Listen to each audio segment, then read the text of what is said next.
वो actively knowledge को construct कर रहा है। क्वेश्चन नंबर 20 देखिएगा और बताइएगा meaning of inclusive education. 5 number का टॉपिक है आपका इंक्लूसिव एजुकेशन, फटाफट से देख लेना है। इंक्लूसिव एजुकेशन में वही आ जाता है, डिसलेक्सिया वगैरह वो सब इसी में आ जाएगा, और भी क्वेश्चन हैं जो मैंने शामिल किए हैं।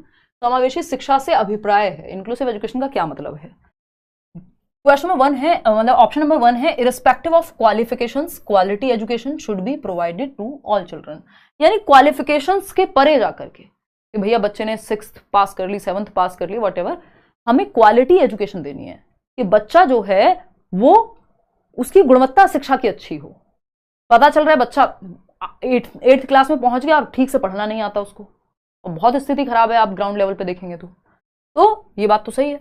Only English language should be taught in government schools. देखिए अभी बताया था 3 लैंग्वेज फॉर्मूला की बात हुई है, जबरदस्ती इंग्लिश या कोई भी भाषा थोपी नहीं जा रही है बच्चे पे, मदर टंग में पढ़ाइए आप, बल्कि वो ऑप्शन है। Reservation for economically weaker section EWS section should be made available only in government schools. नहीं भाई, ईडब्ल्यूएस की जरूरत पड़ती है प्राइवेट स्कूल्स में, 25% रिजर्वेशन होना चाहिए, राइट टू एजुकेशन एक्ट कहता है। जो महंगे स्कूल्स हैं वहां पे भी कोटा होना चाहिए, जो गरीब बच्चा है वो भी वहां पढ़ पाए, 25% सीट्स होनी चाहिए उनके लिए भी। तो ये भी गड़बड़ हो गई। ये ऐसा थोड़ी है कि गवर्नमेंट स्कूल में थोड़ी, गवर्नमेंट में तो वैसी फीस इतनी कम है, प्राइवेट की बात हो रही है। पीवाईक्यू में तो अच्छा स्कोर हो रहा है, लेकिन आज के क्वेश्चन नहीं हो रहे हैं। ओमश्री कोई बात नहीं, थोड़ा सा जब आपके पास समय कम होता है ना और आपको थोड़ा सा डिफरेंट तरीके से पूछा जाता है तो लगता है ऐसा, कोई बात नहीं, दोबारा करना ये सारे क्वेश्चंस मैं पीडीएफ शेयर करूंगी आंसर्स के साथ, ठीक। डिसेबल्ड स्टूडेंट्स, और मैं इस बार आंसर पीछे लगवा दूंगी आपके बजाय कि यहां लिखने के, है ना, देखना एक बार। डिसेबल्ड स्टूडेंट्स शुड बी, या लिखवा दूंगी नीचे, आप हाथ ऐसे रख के पढ़ लेना। Disabled students should be given education only in special schools. भाई हर एक बच्चा सेम क्लासरूम में पढ़ेगा, सिर्फ डिसेबल्ड बच्चे को अलग पढ़ा दो, स्पेशल स्कूल खुलवा दो, अगर कोई बच्चा देख नहीं सकता तो ब्लाइंड स्कूल भेज दो, नहीं। एजुकेशन फॉर ऑल, यही है समावेशी शिक्षा, सबका समावेशन, हर एक तरह का बच्चा, और सिर्फ स्पेशल बच्चा नहीं, कोई गिफ्टेड बच्चा है, क्रिएटिव बच्चा है, हर तरह का बच्चा एक क्लासरूम में सीख सके। कोई बहुत जल्दी सीखता है वो भी, और जो धीमे सीखता है वो भी, तो स्लो लर्नर भी, हर तरह का बच्चा। तो क्वालिफिकेशन से ज्यादा हमें क्वालिटी एजुकेशन पे फोकस करना है। इंक्लूसिव एजुकेशन ये कहता है एजुकेशन फॉर ऑल। और एक और बात इंक्लूसिव एजुकेशन कहता है कि सिस्टम में चेंज करिए बच्चे के लिए, बच्चे में चेंज मत करिए सिस्टम के लिए, क्योंकि बच्चा सिस्टम के लिए नहीं है, बच्चे के लिए सिस्टम है। अगेन मैं वो बात कहती हूँ, थोड़ा फनी भी लगता है भाई, इसलिए थोड़ी माँ बाप बच्चे पैदा करते हैं कि भाई साहब सिस्टम में भेजेंगे, वो एक विडंबना है या वैसी चीजें हैं, बट बच्चा दुनिया में आया उसके लिए तो सिस्टम बना है ना, इंसानों के लिए चीजें बनी ऐसा थोड़ी है, चीजों के लिए इंसान बना है, वो वैसे वाली बात है। तो आप सिस्टम में चेंज लाते हैं इंक्लूसिव एजुकेशन में, आपके इंफ्रास्ट्रक्चर में, आपके स्कूल के इंफ्रास्ट्रक्चर में, बिल्डिंग में, या अपने मेथड्स में, ना कि बच्चे में चेंज करेंगे। बच्चा देख नहीं सकता तो ऐसा थोड़ी आंखें लगवा दोगे कहीं से, मतलब अगर वो पॉसिबल है, मेडिकली पेरेंट्स अफोर्ड कर सकते हैं, वो एक अलग कहानी है। ऐसा नहीं आप जबरदस्ती उसको कहोगे नहीं नहीं तुम तो ऐसे नहीं रह सकते हैं। हर तरह का बच्चा है क्लासरूम में, तो सिस्टम में चेंज होगा। Change the system not the child. बच्चे को मत चेंज करिए, बच्चे के हिसाब से आप अपनी इंस्ट्रक्शन को, अपने मेथड्स को, अपने इंफ्रास्ट्रक्चर को, अपनी बिल्डिंग को, कहीं जरूरत है अगर लिफ्ट की, या फिर अगर लिफ्ट तो खैर में बहुत आगे चली गई अभी जैसी स्थिति है गवर्नमेंट स्कूल्स में या नॉर्मल स्कूल्स में भी, रैंप की, तो वो आप लेकर के आइए। कोई बच्चा है जो देख नहीं सकता उसको ग्राउंड फ्लोर पे आप क्लासरूम दीजिए, अगर सीढ़ियां हैं स्कूल में तो, या फिर और इस तरह की कोई समस्या चलने फिरने में अगर बच्चों को दिक्कत है, कोई बच्चा है जिसको सुनने में दिक्कत है उसको आगे बिठाइए, अगर जरूरत हो तो कुछ मशीन वगैरह का भी इस्तेमाल किया जा सकता है। तो आप बच्चे में नहीं चेंज कर सकते, सिस्टम में चेंज करिए। चलिए खैर, तो ये एक बात हुई। क्वेश्चन नंबर 21 देखिएगा, seriation in Jean Piaget's theory refers to. बहुत ही आसान सा क्वेश्चन है, एकदम लड्डू क्वेश्चन है, थोड़ा सा आपको मजा आएगा ये क्वेश्चन करने में। जल्दी से जवाब दो, बहुत भूख लगी है। आपका बॉयफ्रेंड है क्या? बस यही कर लो, पढ़ मत लेना, अभी भी पेपर की चिंता नहीं है इनको, 2 दिन बाद 4 दिन बाद पेपर है ना, इनको मेरे बॉयफ्रेंड की चिंता है। जीवन चल नहीं पा रहा है, इनको बॉयफ्रेंड बताने। देखो एक बार, है यहाँ खून बढ़ रहा है जैसे तैसे, देखो एक बार।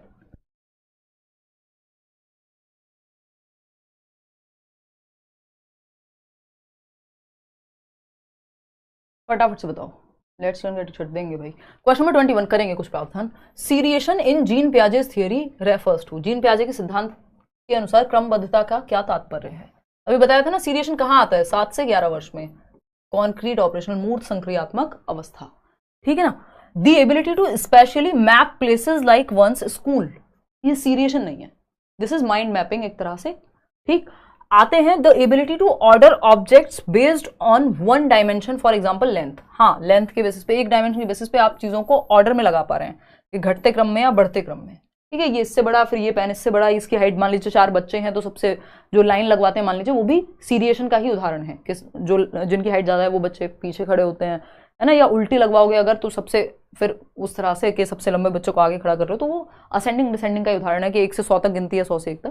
फिर the ability to take the perspective of others, इसको ये ईगो सेंट्रिज्म का ऑपोजिट हो गया। ईगो सेंट्रिज्म अहम केंद्रित कहाँ होता है बच्चा? प्री ऑपरेशनल स्टेज में 2 से 7 वर्ष में, उसके एंड तक जाते जाते ये जाने लगता है, या सेंट्रेशन का गुण डिसेंटर होने लगता है कि वो दूसरे पर्सपेक्टिव से देख पाए। A narrative form of thinking used in story telling, नहीं उसको नहीं कहते हैं कि एक नैरेटिव फॉर्म ऑफ थिंकिंग की बात हो रही है, तो सिंपल है कि आप लेंथ के आधार पे मान लीजिए या कोई भी एक क्वालिटी के आधार पे आप क्रम में लगा रहे हैं। फटाफट से बताइएगा फिर आगे बढ़ेंगे। नींद आ रही है? हाँ, पेपर में नींद तो आएगी, अब पढ़ लो यार, इतनी मुश्किल से पढ़ाने का मौका मिला मुझे, कितनी क्लासेस लेनी थी, ले नहीं पाई हूँ, तो पढ़ लो यार। देखो डिक्लेरेटिव नॉलेज जो टीना चौधरी आप पूछ रहे हो, घोषणात्मक ज्ञान, और दूसरा होता है कुछ तो प्रोसीजरल नॉलेज। प्रोसीजरल और डिक्लेरेटिव नॉलेज, इसमें बेटर है प्रोसीजरल नॉलेज। डिक्लेरेटिव या घोषणात्मक ज्ञान वो होता है जिसमें आपने डेफिनेशंस याद की हुई हैं या फिर आपने जो भी थियोरेटिकल है एक तरह से।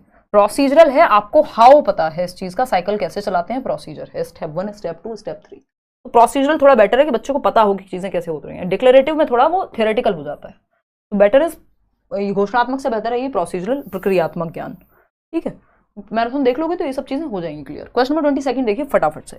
Which of the following is an essential characteristic of creativity? Creativity यानी रचनात्मकता। एक क्वेश्चन आता है, रचनात्मकता मतलब कुछ नया क्रिएट करना, कुछ डिफरेंट लाना। अगर हम इसकी बात करें तो कौन सा एक कैरेक्टरिस्टिक है या विशेषता है क्रिएटिविटी की? सेंट्रेशन इन थॉट। अगर थॉट सेंटर्ड है आपका, यानी एक ही चीज पे फिक्स्ड हो गए, बाकी पहलू देख ही नहीं पा रहे, तो क्रिएटिविटी कुछ नया कभी नहीं आएगा, क्योंकि आपका दिमाग दिशाओं में सोच ही नहीं पाता। तो सेंट्रेशन तो दुश्मन है। ये जो दिखने में विचार में एकाग्रता लग रही है ये नेगेटिव है, क्योंकि सारा ध्यान अगर आपका एक ही चीज पे फोकस्ड है, कुछ नया सोच नहीं पाओगे, तो ये वो वाली बात हो गई। अभिसारी सोच, कन्वर्जेंट थिंकिंग भी दुश्मन है क्रिएटिविटी की। कुछ नया नहीं आएगा अगर आप दिशाओं से एक ही पॉइंट पे सोचते रहेंगे। अगर आप सिर्फ एमसीक्यू ही सॉल्व करते रहेंगे, कहां से एक नया एस्से राइटिंग कर पाएंगे आप? डाइवर्जेंट थिंकिंग तो लगी नहीं रही। इंपल्सिवनेस, बस इंपल्सिवली आपका इमोशंस पे भी कंट्रोल नहीं है, अपने इंपल्स पे कंट्रोल नहीं है, थोड़ा पेशेंस के साथ नहीं सोच पा रहे हैं, तो ये भी कोई बहुत पॉजिटिव बात नहीं है क्रिएटिविटी के लिए। थोड़ा पेशेंस रखना पड़ता है, कई बार आप पूरा पूरा दिन लगाते हैं तब भी सॉल्यूशन नहीं निकलता किसी चीज का, कुछ नया नहीं हाथ में आता। डाइवर्जेंट थिंकिंग यानी अपसारी सोच, या भिन्न लिखा हुआ है यहाँ पे, अपसारी, दिशाओं में फैली हुई, अलग अलग दिशाओं में, आउट ऑफ द बॉक्स एक तरह से, यानी बॉक्स के बाहर, आउट ऑफ द बॉक्स, दिशाओं में। एक चीज पे 5 विचार हैं आपके पास, अपने विचार, ओपन एंडेड है ये, तो इसमें आप थोड़ा नया सोच पाएंगे। डाइवर्जेंट, डीसी साथ चलता है, सीसी नहीं, यानी कन्वर्जेंट थिंकिंग साथ नहीं जाती, क्रिएटिविटी के साथ डाइवर्जेंट थिंकिंग जाती है। ऐसा जॉय पॉल गिलफर्ड कहते हैं कि डाइवर्जेंट थिंकिंग का डायरेक्ट रिलेशन है किसके साथ? क्रिएटिविटी के साथ। इसका मतलब ये नहीं कि हर डाइवर्जेंट थिंकर जो है क्रिएटिव ही होगा, जो दिशाओं में सोचता है कुछ नया ही सोचेगा हर बार, लेकिन कोई भी व्यक्ति जो क्रिएटिव है वो डाइवर्जेंट थिंकर ही होगा, क्योंकि रचनात्मक नहीं हो सकते आप बिना दिशाओं में सोचे। ठीक, चलिए खैर, जैसे रचनात्मकता का एक सिंपल उदाहरण आपका ये लेट्स लर्न चैनल ही है ना, और चलिए मतलब एक ये सिंपल उदाहरण है, ऐसे बहुत सारे उदाहरण हैं। चलिए खैर कभी आएंगे इस पर चर्चा करेंगे, अभी समय की कमी है। The primary objective of continuous and holistic evaluation is, सतत एवं समग्र मूल्यांकन का प्राथमिक उद्देश्य। कॉन्टिन्यूअस एंड कॉम्प्रिहेंसिव इवैल्यूएशन यानी लगातार हो इवैल्यूएशन और संपूर्ण पक्षों में हो, हर एक पहलू को हम देख पाए। Assessing students understanding and adapting curriculum and pedagogy accordingly, यानी बच्चे की समझ को समझ पा रहे हैं और उसको देख करके। डिक्लेयरिंग स्टूडेंट सक्सेसफुल या फेलियर, ये एकदम खराब है। कंपेयर करना एकदम नेगेटिव है। क्लासिफाई करना, बांट दिया आपने, ये टॉपर है, ये फलाना, नहीं। तो आप बच्चे की अंडरस्टैंडिंग को और करिकुलम में उस हिसाब से चेंज ला पा रहे हैं, यानी करिकुलर और को करिकुलर, यानी पढ़ना लिखना और उसके अलावा स्पोर्ट्स में अच्छा या किसी भी चीज में उसके बाकी पहलुओं को भी, उसके दिमाग के अलावा बाकी एस्पेक्ट्स जो हैं, इमोशंस हैं, साइकोमोटर एक्टिविटीज हैं, हर एक पक्ष को आप ला पा रहे हैं। क्वेश्चन नंबर 24, लेव Vygotsky offered a theory of cognitive development along the principle of. Vygotsky ने संज्ञानात्मक सिद्धांत, देखिए वाइगोस्की की थ्योरी के नाम में कहीं कॉग्निटिव डेवलपमेंट नहीं है, जैसे पियाजे की थ्योरी के नाम में कॉग्निटिव डेवलपमेंट है, पियाजेज कॉग्निटिव डेवलपमेंट, जिसमें 4 स्टेजेस हैं। वाइगोस्की ने कोई स्टेज नहीं दिया अलग से, और यहाँ पे इनकी जो थियरी है वो, उसका नाम है वाइगोस्की सोशियो कल्चरल अप्रोच, यानी वाइगोस्की का सामाजिक सांस्कृतिक सिद्धांत के समाज और संस्कृति के साथ इंटरेक्शन से, अन्योन्य क्रिया से, मिलने जुलने से संज्ञान का विकास होता है। तो ये थियरी के नाम में नहीं, कई बार नाम भी पूछ लेता है।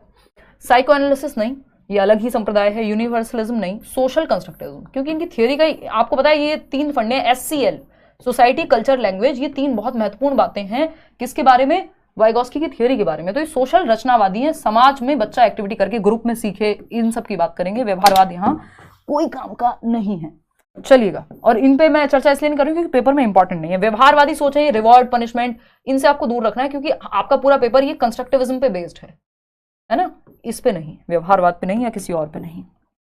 बच्चे को एक्टिव रखना है।